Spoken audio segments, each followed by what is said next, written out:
தம்பி தம்பி எங்க சாப்பிட போறேன். இப்பதான் சாப்பாடு முடிஞ்சுச்சு. உங்க கடையில சாப்பாடு நல்லா இருக்குன்னு சொன்னாங்க, அதான் வந்தேன். நீங்க என்ன எப்படி சொல்றீங்க? என்ன செய்ய, இன்னைக்கு ரொம்ப கூட்டம், சாப்பாடு இப்பதான் முடிஞ்சுச்சு தம்பி. நீங்க வேணா அந்த பக்கத்து கடையில் ட்ரை பண்ணுங்களேன். அந்த கடையானே?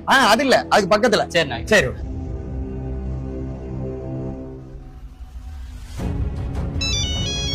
தம்பி எங்க இருக்க தம்பி? ஆனா இந்த நம்ம கடையில நிக்கிறேனே, இந்த கல்லால இருக்க ஆள் ஒண்ணு சரியில்லை தம்பி. உள்ளக்க சாப்பாடை வச்சுக்கிட்டு வேற கடைக்கு அனுப்புறாப்ல தம்பி. நம்ம வெஜ் ஹோட்டல் அது நல்ல வியாபாரம் ஓடும். நம்ம இப்ப புதுசா ஒரு நான்வெஜ் ஹோட்டல் எதிர்த்தாப்புல ஓபன் பண்ணிருக்கோம்.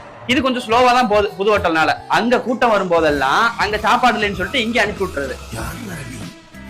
தம்பி அவன் ஹோட்டலுக்கு அனுப்பல தம்பி, அவன் பக்கத்து ஹோட்டல் அனுப்பியிருக்கான். அது என்னன்னு பாரு தம்பி. ஏய் வாங்க முதலாளி. உன்னை ஏன் ஹோட்டலுக்கு ஆள் அனுப்ப சொன்னா, நீ எதுக்கு பக்கத்து ஹோட்டலுக்கு அனுப்புற? பக்கத்து ஹோட்டலுக்கு உனக்கு என்ன தொடர்பு இருக்கு? என்ன எங்கேயோ பார்த்திருக்கேன்னு சொன்னீங்க, இன்னுமா என்ன தெரியல.